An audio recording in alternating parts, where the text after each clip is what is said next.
혹시 베트남에서는 아무렇지 않게 보이는 행동들이 다른 나라에서는 범죄가 될 수 있다는 사실을 생각해 본 적이 있나요? 뉴욕 한복판에서 금은지를 태운다거나 호주 강가에서 허가 없이 낚시를 한다고 상상해 보세요. 몇 초 만에 경찰에 둘러싸이고 벌금은 수천 달러에 이를 수 있습니다. 하지만 베트남에서는 이런 일들이 너무도 자연스럽게 일어나곤 합니다. 베트남 문화적 신비로 가득 찬 나라 합법과 불법의 경계가 믿기지 않을 정도로 모호하게 느껴지는 곳. 거리 곳곳에서 흔히 볼 수 있는 상징적인 헬멧부터 교차로 한복판에서 치솟는 진한 향 연기까지 마치 떠도는 영혼을 위한 세례 의식처럼 느껴지는 광경은 이 나라를 방문하는 사람들을 놀라움과 소름으로 물들입니다. 하지만 이렇게 무해해 보이는 행동들이 해외에서는 큰 문제를 일으킬 수 있다는 사실 알고 계셨나요? 지금부터 베트남에서는 흔하지만 다른 나라에서는 법을 위반하는 것으로 간주되는 행동들을 함께 알아보겠습니다. 평범한 습관 속에 숨겨진 놀라운 이야기들에 분명 깜짝 놀라실 거예요. 그럼 지금부터 그 여정을 시작해 볼까요? 19번. 러브호텔이 도처에 존재한다. 러브호텔이라는 단어를 들으면 많은 이들이 일본의 금기된 영화 속에 나오는 신비롭고 금단의 장소를 떠올릴지도 모릅니다. 하지만 베트남, 특히 하노이나 호찌민시 같은 대도시에서는 이러한 호텔들이 공개적으로 존재할 뿐만 아니라 사랑의 황금 시간이나 낭만의 천국 같은 매력적인 이름으로 대대적으로 광고되고 있습니다. 여기에 특수한 베개나 반짝이는 하트 모양의 너은 조명이 더해지면 마치 전혀 다른 세계에 들어선 느낌마저 줍니다. 베트남에서 러브호텔이 문화의 일부가 된 이유는 꽤 설득력이 있습니다. 바로 프라이버시가 사치이기 때문입니다. 대부분의 젊은이들이 결혼 전까지 가족과 함께 거주하는 사회에서는 친척들 앞에서 애정을 표현하는 것은 금기시되는 경향이 있습니다.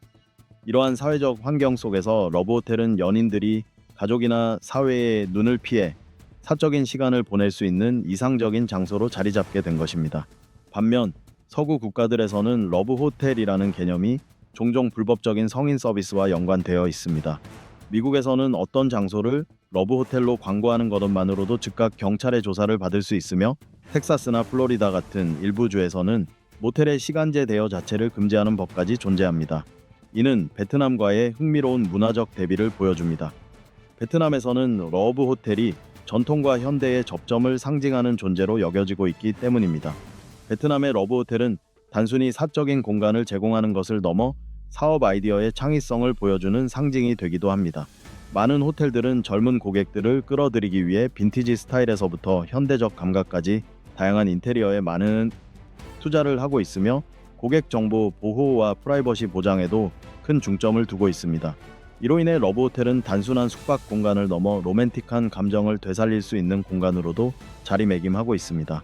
만약 여러분이 베트남을 방문할 기회가 있다면 러브호텔을 체험해보는 것도 동양의 전통과 현대 문화가 어우러진 독특한 경험이 될 수 있습니다.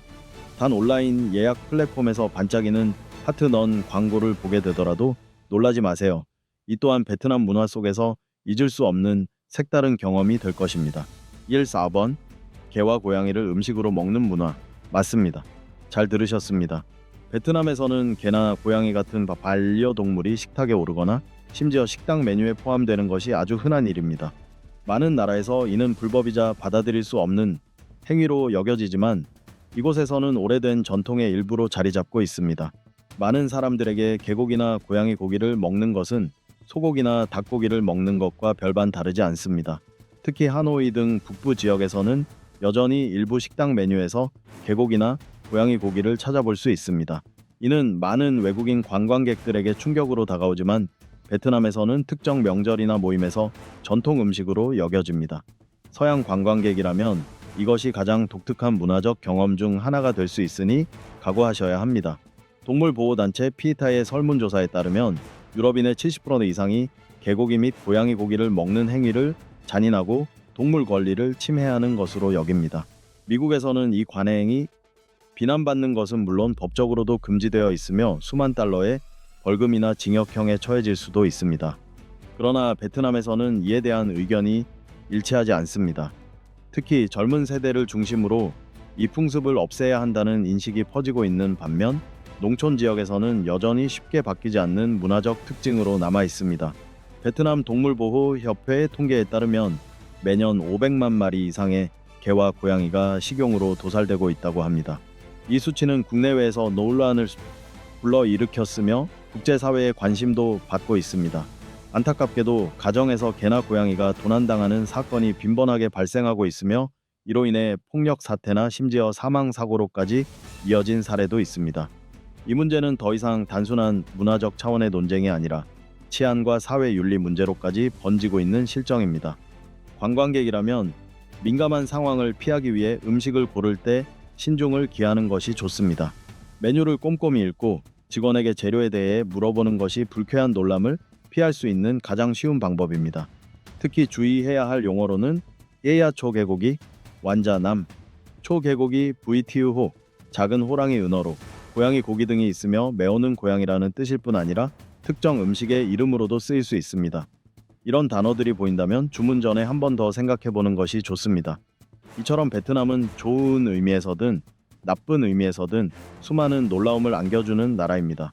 사회적 기준이 예상과는 크게 다를 수 있으며 많은 나라에서 절대 용납되지 않을 행동들이 여기에서는 당연하게 받아들여지기도 합니다. 공공장소에서의 음주거리에서의 흡연, 심지어 식탁 위에 오른 개와 고양이까지 베트남은 우리에게 보편적인 문화 기준이라는 것이 존재하지 않음을 끊임없이 상기시켜줍니다. 실 3번. 조상에게 금은지 태우기. 베트남 사람들은 오랫동안 현세는 저승의 거울이라는 믿음을 가져왔습니다. 즉 이 세상에서 필요한 것들이 저승에서도 필요하다고 여기는 것입니다. 이런 믿음에서 금은지를 태우는 풍습이 탄생했으며 돈지봇 심지어 자동차나 휴대폰 같은 필수품을 조상에게 보내는 방법으로 여겨집니다. 민간 신앙에 따르면 이러한 물건들을 태우면 조상 영혼이 그것들을 받아 저승에서도 풍요로운 삶을 살 수 있다고 합니다. 마치 초자연적인 특급 택배 서비스 같지 않나요? 하지만 이런 풍습을 미국, 캐나다, 영국 같은 나라에서 따라하려고 하면 곧 공공안전을 위협하는 사람으로 낙인 찍힐 수 있습니다. 이들 나라의 화재 안전 법규는 매우 엄격하며 공공장소에서 함부로 불을 지피는 행동은 곧 경찰 조사를 받는 것은 물론 수천 달러의 벌금이나 실수로 불을 일으켰을 경우엔 교도소에서 보내는 긴 휴가로 이어질 수도 있습니다. 순수한 의식으로 치렀던 행동치고는 너무 비싼 대가죠. 더욱이 베트남 내에서도 이 풍습은 항상 순조로운 것은 아닙니다. 소방구조경찰청의 통계에 따르면 2024년 한 해에만 금은지를 태우다 부주의로 인해 발생한 주택 화재가 200건을 넘었습니다. 특히 2024년 7월 하노이의 한 주거지역에서 발생한 대형 화재는 약 20억 동이 피해를 입혔고 수십 명이 집을 잃는 안타까운 사태로 이어졌습니다. 아마 조상님들도 이런 대가가 따르는 선물은 받고 싶지 않으셨을 겁니다. 그럼에도 불구하고 금은지를 태우는 전통은 쉽게 사라질 기미가 없습니다. 많은 이들이 이를 조상에 대한 존경과 신앙을 표현하는 중요한 문화적 정신적 행위로 여기고 있기 때문입니다. 최근 일부 지역 당국에서는 지정된 장소에서만 금은지를 태우도록 권장하고 있지만 이는 어디까지나 권고일 뿐입니다. 깊게 뿌리내린 전통을 바꾸는 것은 결코 쉬운 일이 아니죠. 외국인 관광객이라면 이 장면이 꽤 충격적으로 다가올 수 있으며 혼란스러움을 느낄지도 모릅니다. 하지만 너무 성급히 판단하지 마세요. 베트남 사람들에게 이 의식은 단순한 행위가 아니라 보이지 않는 세계에 대한 사랑과 경외심을 표현하는 방법이기도 합니다. 주요 명절에 참여할 예정이라면 미리 이러한 문화를 알고 가는 것이 좋으며 이것이 동양 문화의 독특하고도 신비로운 일면이라는 점을 기억해 두세요. 1, 2번 금은방에서 환전하기. 많은 나라에서는 환전을 오직 은행이나 정부 허가를 받은 금융기관에서만 할 수 있습니다. 하지만 베트남에서는 금은방에서 쉽게 환전할 수 있습니다. 언뜻 들으면 불법 환전처럼 느껴질 수도 있지만 사실 이는 많은 베트남 사람들의 금융생활에서 없어서는 안 될 중요한 요소로 자리 잡고 있습니다. 도대체 왜 금은방이 베트남의 비공식 은행처럼 되었을까요? 지금부터 그 흥미로운 현상을 살펴보겠습니다. 베트남은행협회의 조사에 따르면 전체 응답자의 70% 이상이 은행보다 금은방에서 환전하는 것을 선호한다고 합니다. 그 이유는 단순합니다. 금은방은 은행보다 더 경쟁력 있는 환율을 제공하고 거래 속도도 빠르며 복잡한 서류 절차 없이 손쉽게 환전이 가능하기 때문입니다. 특히 국경지역이나 대형 쇼핑몰 근처에 위치한 금은방들은 외화를 환전하는 미니 은행처럼 운영되며 현지인과 관광객 모두에게 필수적인 서비스로 자리 잡고 있습니다. 그러나 미국이나 일본 같은 나라에서 허가받지 않은 환전소에서 돈을 바꾸다가는 경찰서를 방문하게 될 수도 있습니다. 많은 국가는 자금 세탁 방지와 불법 경제 활동 차단을 위해 외환 흐름에 대해 엄격한 규제를 두고 있습니다. 예를 들어 호주에서는 정식 금융기관을 통하지 않고 환전할 경우 최대 5만 호주 달러, 약 8억 동의 벌금이 부과될 수 있습니다. 겉보기에 무해한 거래치고는 대가가 어마어마하죠. 반면 베트남에서는 공항이나 대형 쇼핑몰 같은 특정 지역을 제외하면 소규모 금은방에서 이루어지는 환전은 일상적으로 이루어지고 있으며 대부분의 현지인들은 이를 아주 당연하게 받아들이고 있습니다. 이것은 베트남 금융 문화의 독특한 일면으로 엄격한 규제보다는 실용성과 유연함을 더 중시하는 분위기를 보여주는 예입니다. 관광객이라면 금은방에서 환전하는 것이 꽤 편리하고 색다른 경험이 될 수 있습니다. 다만 위조 지폐에 주의하며 지폐의 상태를 꼼꼼히 확인하는 것이 좋습니다. 동시에 이러한 경험은 베트남 사람들의 실용적이고 유연한 삶의 태도를 엿볼 수 있는 좋은 기회가 될 것입니다. 11번. 사거리 한복판에서 향을 피워 잡기를 쫓는 풍습. 베트남 거리를 걷다가 사거리나 도로 한가운데에서 향이 활활 타고 있는 것을 본 적이 있나요? 놀라거나 범죄 현장을 의심하지 마세요. 이것은 나쁜 기운을 몰아내기 위한 간단한 영적 의식일 뿐입니다. 2. 영이 가득한 향더미 뒤에는 과연 어떤 이야기가 있을까요? 민간 신앙에 따르면 사거리는 귀신이 모이는 지점으로 여겨지며 이로 인한 불운을 피하기 위해 향을 피우거나 금은지를 태우는 행위를 합니다.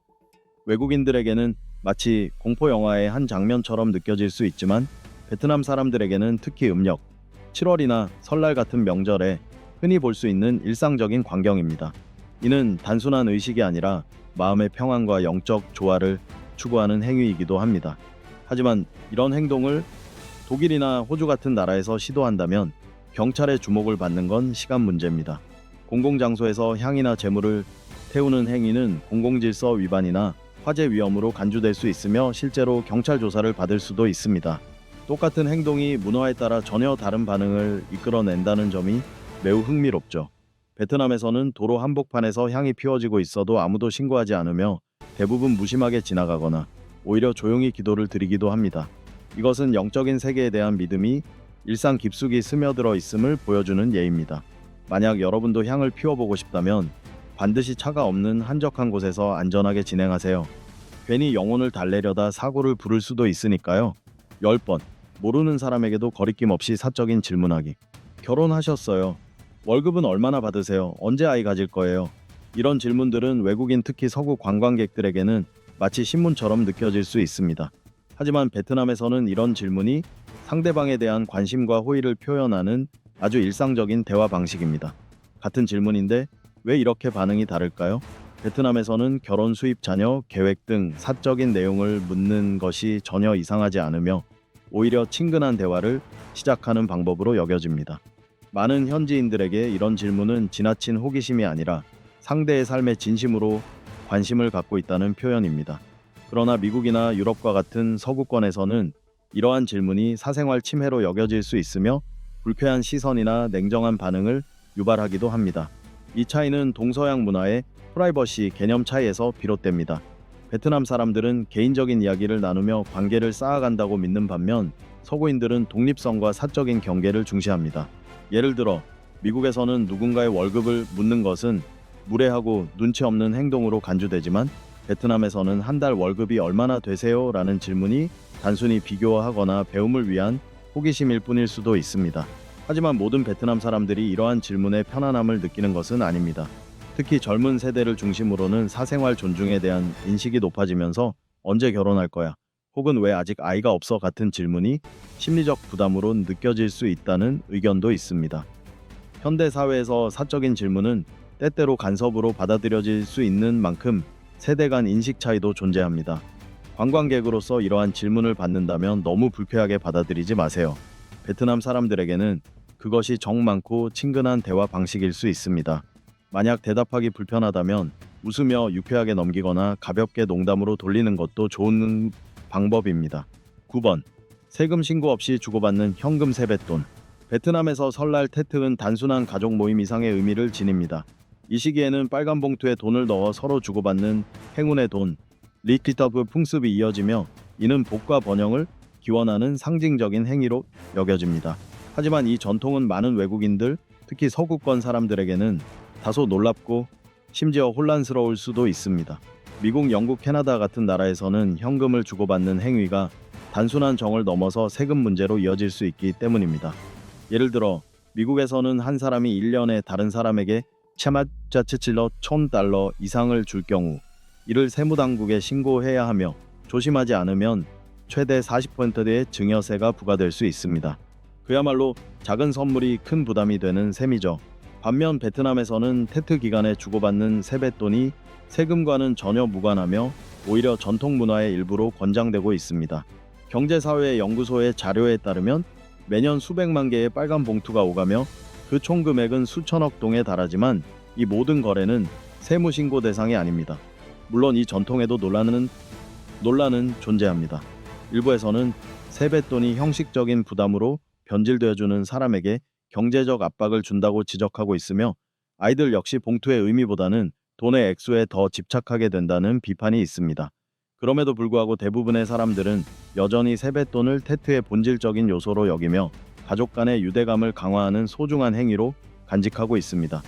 만약 여러분이 관광객으로서 테트 기간에 세뱃돈을 받게 된다면 그 안의 금액보다는 진심 어린 축복에 초점을 맞춰 감사 인사를 전하는 것이 좋습니다. 결국 빨간 봉투 안에는 돈보다 더 소중한 마음과 전통, 그리고 따뜻한 설 명절의 정서가 담겨 있기 때문입니다. 8번. 설날에 벌어지는 닭싸움과 도박.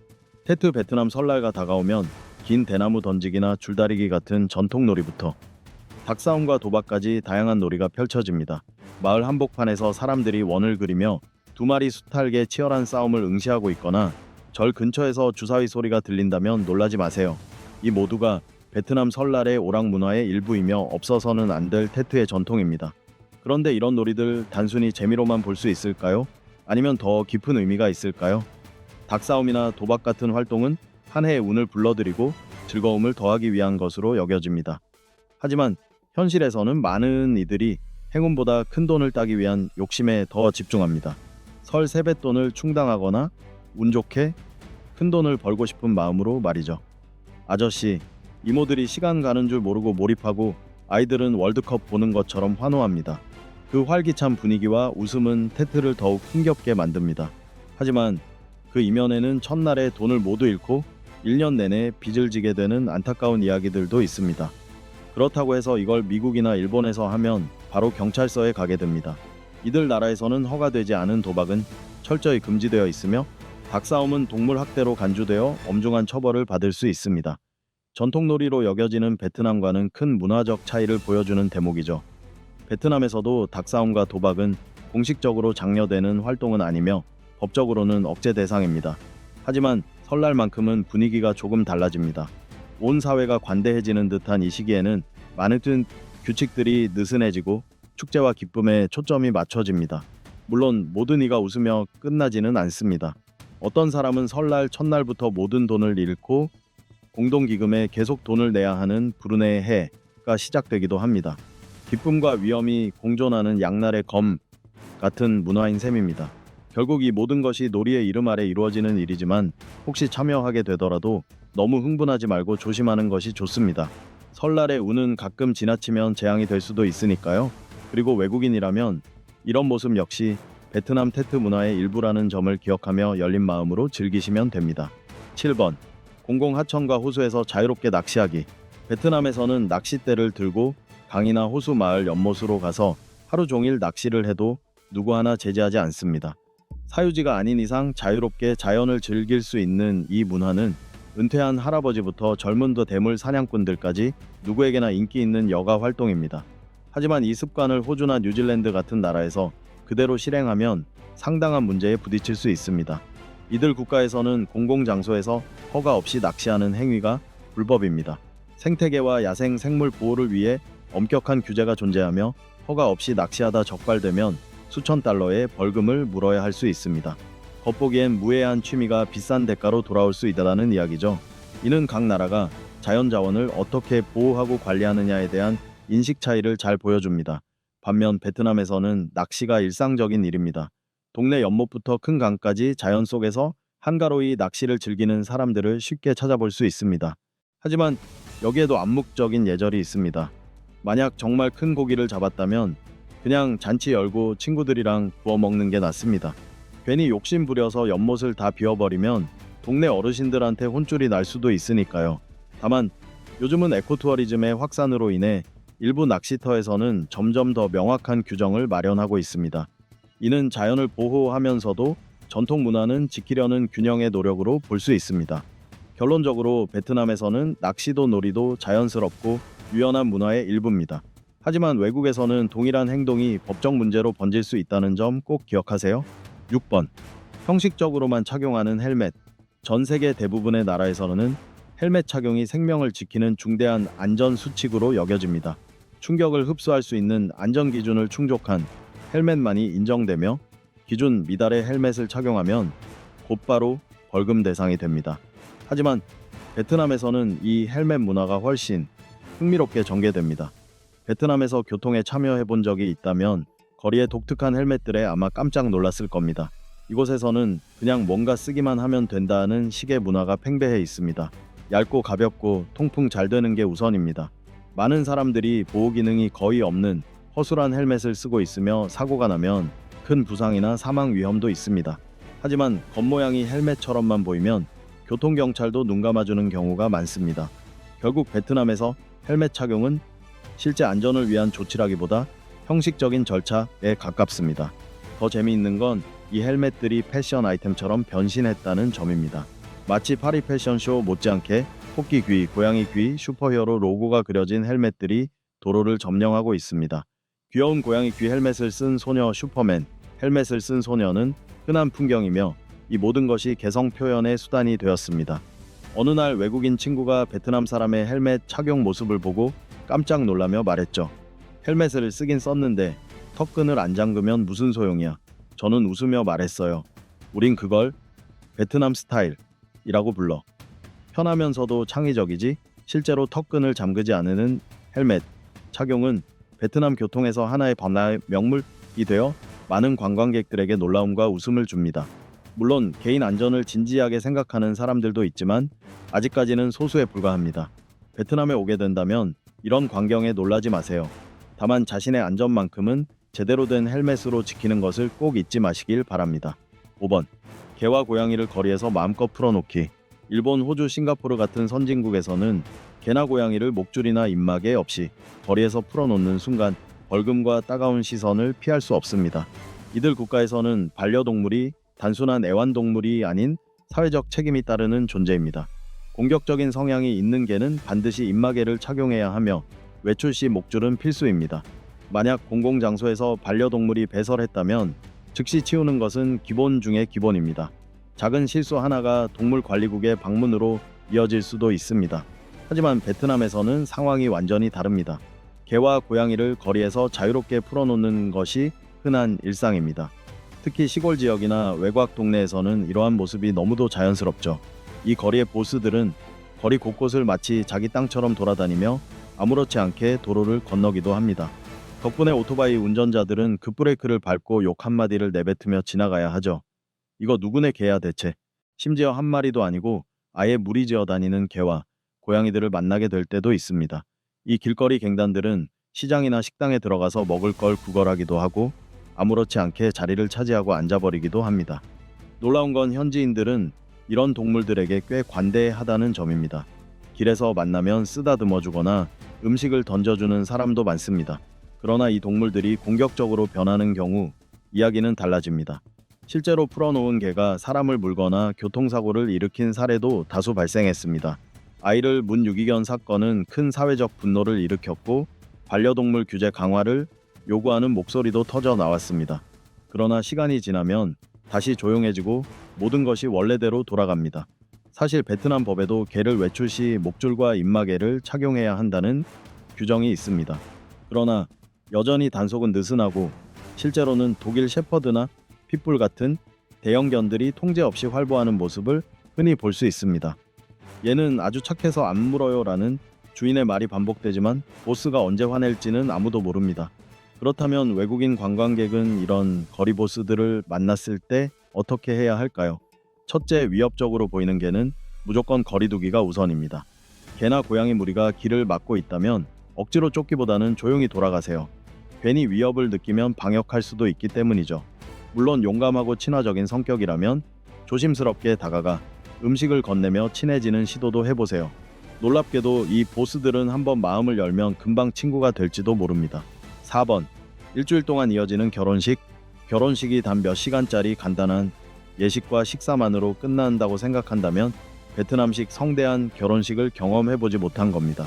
특히 시골 지역에서는 진짜 결혼식이 3일에서 일주일까지 이어지며 약혼식, 예물, 교환식, 신부, 맞이, 피로연, 사후 방문 등 다양한 전통 의식들이 펼쳐집니다. 마을 전체가 이 끝없는 축제에 참여합니다. 상상해보세요. 마을 입구부터 신부 집까지 깃발과 풍선 길게 늘어선 테이블들이 늘어서 있고 대형 스피커에서는 전통 홀예, 음악과 댄스 리믹스, 심지어 개량된 베트남 전통극까지 하루 종일 울려 퍼집니다. 아침부터 밤늦게까지 사람들은 술을 마시고 노래하고 춤을 추며 엄청난 열정으로 축하를 이어갑니다. 베트남 사람들에게 결혼식은 단순한 의식이 아닌 인생의 대사이자 가족의 명예를 보여주는 중요한 행사입니다. 잔치는 반드시 푸짐하고 성대해야 한다. 아니면 가족 전체가 창피당한다. 고 한 할머니는 진지하게 말했습니다. 그래서 결혼식에서는 수백 가지의 음식이 차려지고 맥주병 수십 박스가 순식간에 비워지며 때로는 밴드나 가수를 초청해 밤새도록 흥을 돋우기도 합니다. 외국인들에게는 이 모든 것이 컬처 쇼크일 수밖에 없습니다. 제 외국인 친구는 한밤중에 계속 울려 퍼지는 틴 니오덴, 두촌, 팀 리믹스 버전 때문에 잠을 못 자고 울 뻔했다고 합니다. 유럽이나 미국에서는 이런 시끄러운 파티를 열면 5분 안에 경찰이 출동하겠지만 베트남에서는 이런 중요한 행사에 대한 소음은 관대하게 받아들입니다. 결혼식이 시끄럽지 않으면 장례식 같다는 말이 있을 정도죠. 물론 이런 축제를 마냥 기쁘게 받아들이는 이들만 있는 건 아닙니다. 조용한 생활을 원하는 이웃들은 며칠 동안만 참자는 마음으로 견디거나 다른 친척 집으로 피신하기도 합니다. 반면 그냥 합류해서 한잔하면서 기분이나 풀자는 사람들도 많습니다. 며칠 지나면 다시 평화가 찾아오니까 며칠 지나면 라는 낙천적인 베트남식 인생 철학이 여기에 담겨 있습니다. 조용함을 좋아하는 이들에겐 다소 불편할 수 있지만 베트남식 결혼식은 분명히 다른 곳에서는 경험할 수 없는 독특한 문화입니다. 가족과 이웃 마을 전체가 함께 기뻐하고 소통하는 공동체적 전통은 현대 사회에서는 점점 사라져가는 소중한 풍경이기도 합니다. 3번. 거리에서 자유롭게 술 마시길. 베트남에 오면 준비해야 할 문화 충격이 하나 있습니다. 바로 길거리에서 술을 마시는 것이 아주 자연스럽고 때로는 권장되기까지 한다는 사실입니다. 인도 위의 소박한 술집은 사무직 직원부터 오토바이 기사, 택시 기사, 젊은 친구들까지 온갖 사람들이 어울리는 사교의 장이 됩니다. 필요한 건 단지 플라스틱 의자 몇 개, 알루미늄 테이블 하나, 그리고 420이나 하노이 맥주 한 상자뿐. 하이바 디조 저녁 무렵이면 어느 골목에서든 들리는 익숙한 구호입니다. 사람들은 잔을 부딪히고 맥주를 들이켜며 마치 오늘이 인생 마지막 날인 것처럼 열정적으로 술자리를 즐깁니다. 그 활기찬 분위기 속에서 함께하지 않으면 외톨이가 된 것 같은 기분이 들기도 합니다. 더 놀라운 건 사람들이 술을 마신 뒤에도 아무렇지 않게 오토바이를 타고 출발한다는 점입니다. 실제로 완전히 취한 남성이 호텔 직원의 도움을 받아 오토바이에 올라타고 핸들을 고쳐 잡더니 순식간에 도로를 질주해 나가는 장면을 본 적이 있습니다.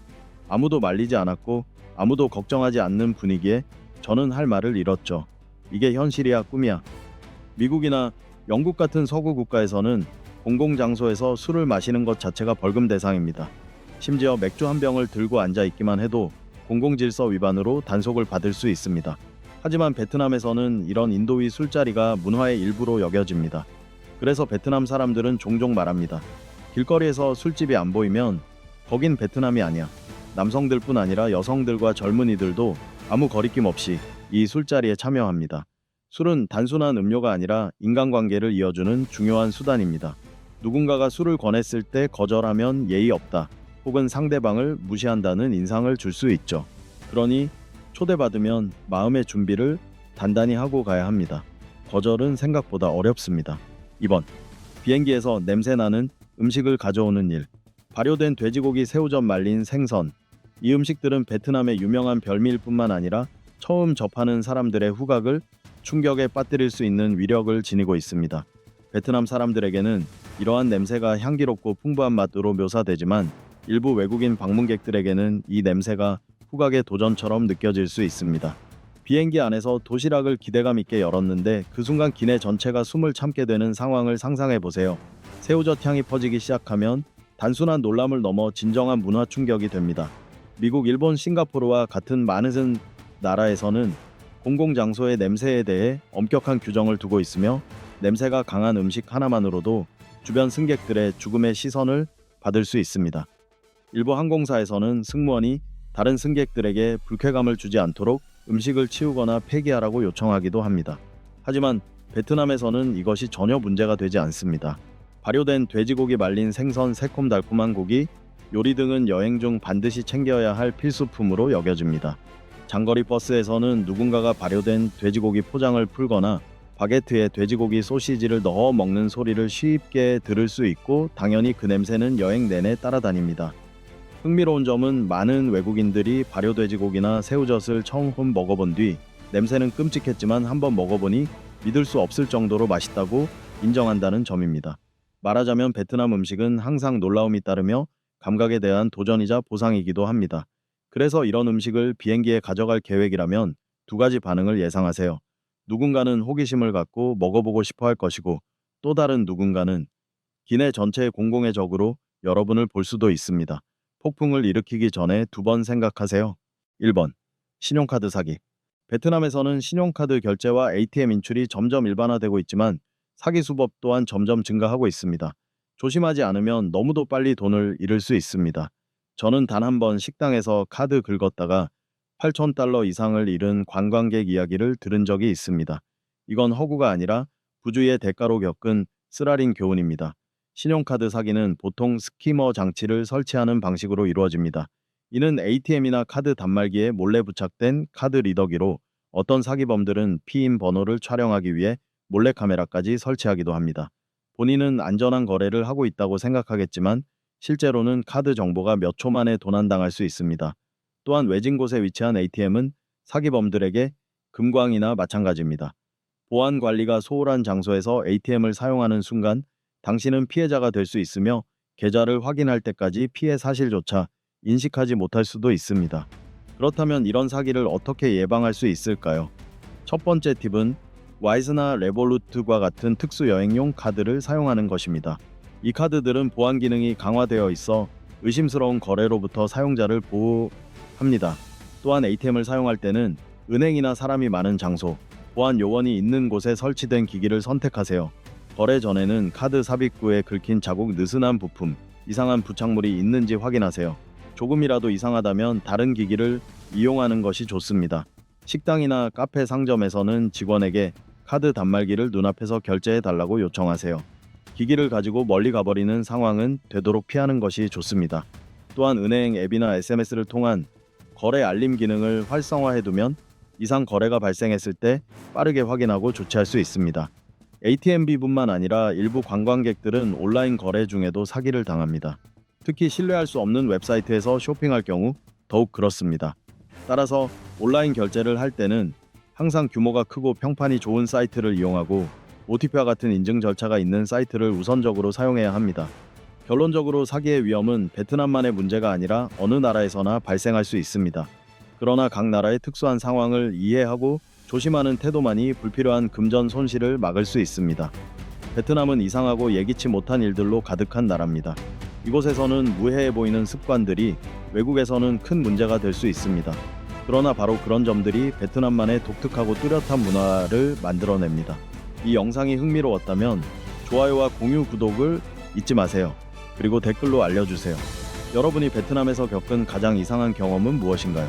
다음 영상에서 만나요.